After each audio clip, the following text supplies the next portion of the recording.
Hola muchachos y muchachas, vamos a empezar nuestra clase. Bom, para a aula de hoje eu acredito que os aplicativos mais usados vão ser o Reverso e o Google Tradutor, tá bom? Vai lá, pega a apostila e abre na página 39. Verbos de cambio. Nuestro objetivo es comprender los objetivos de los verbos de cambio e como usarlos. Bom, vamos falar um pouquinho hoje dos verbos de câmbio. Na verdade, vocês já viram, isso é uma revisão, vocês viram isso lá no 9º ano, mas como já se passou muito tempo, vamos falar um pouquinho mais sobre eles. Bom, são 4 verbos de câmbio ao total. O que são verbos de câmbio? São verbos que indicam uma mudança. O primeiro que a gente vai falar é o convertir-se. Convertir-se expressa um câmbio que pode ser gradual ou não.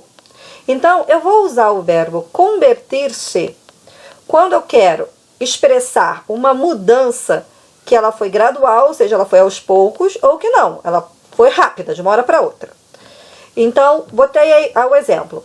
Actualmente los videojuegos se han convertido em coisas de adultos.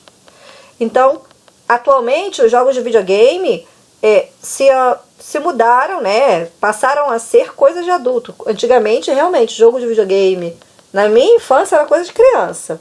Hoje, é muito mais de adulto do que de criança. Então, essa mudança, no caso dos jogos de videogame, foi uma mudança gradual, ela veio acontecendo aos poucos. Mas eu também posso usar o verbo convertir-se para uma mudança rápida. Segundo verbo de câmbio, volver-se. Se usa para expressar um resultado tras el cambio que se ha processado. Exemplo, esse videojuego se envolvió muy lento.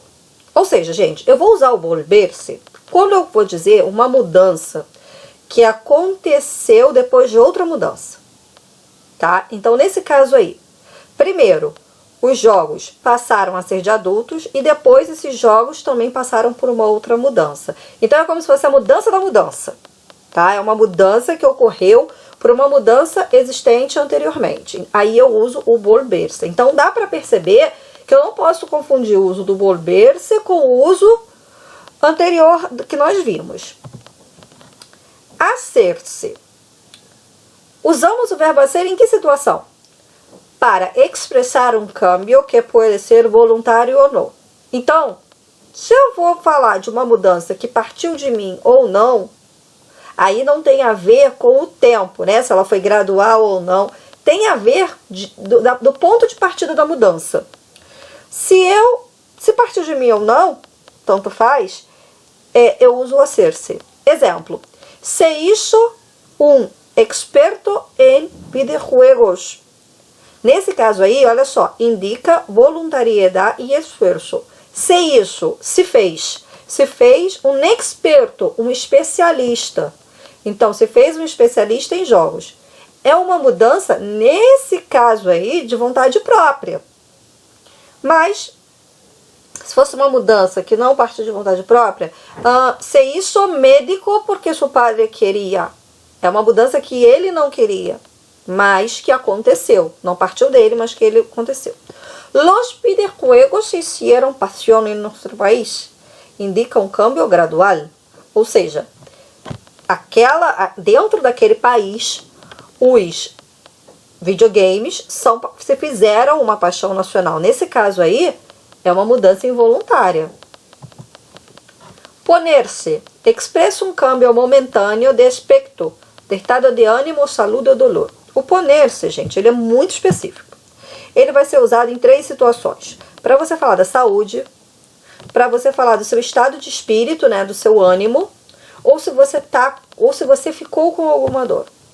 Se puso verde de odio a causa de que el personaje no salió, aunque claramente haya pausado el botón a tiempo. Então, quando eu quero falar que eu fiquei com raiva, que eu fiquei esperançosa, que eu fiquei temerosa, que eu fiquei apaixonada, ou seja, quando eu vou falar de um estado de espírito, é muito comum que eu uso poner-se.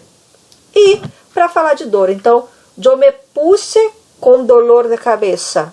Eu fiquei com dor de cabeça. Ou seja, eu estou falando do meu estado de saúde daquele momento. É momentâneo. É diferente de uma doença prolongada. Eu não posso usar o poner-se, porque ele é momentâneo. Vamos fazer os exercícios? Façam os exercícios, encaminhem para o meu e-mail até o dia 11 de junho. Haga los ejercicios con atención. Cuídate, estaremos juntos muy pronto. Hasta luego.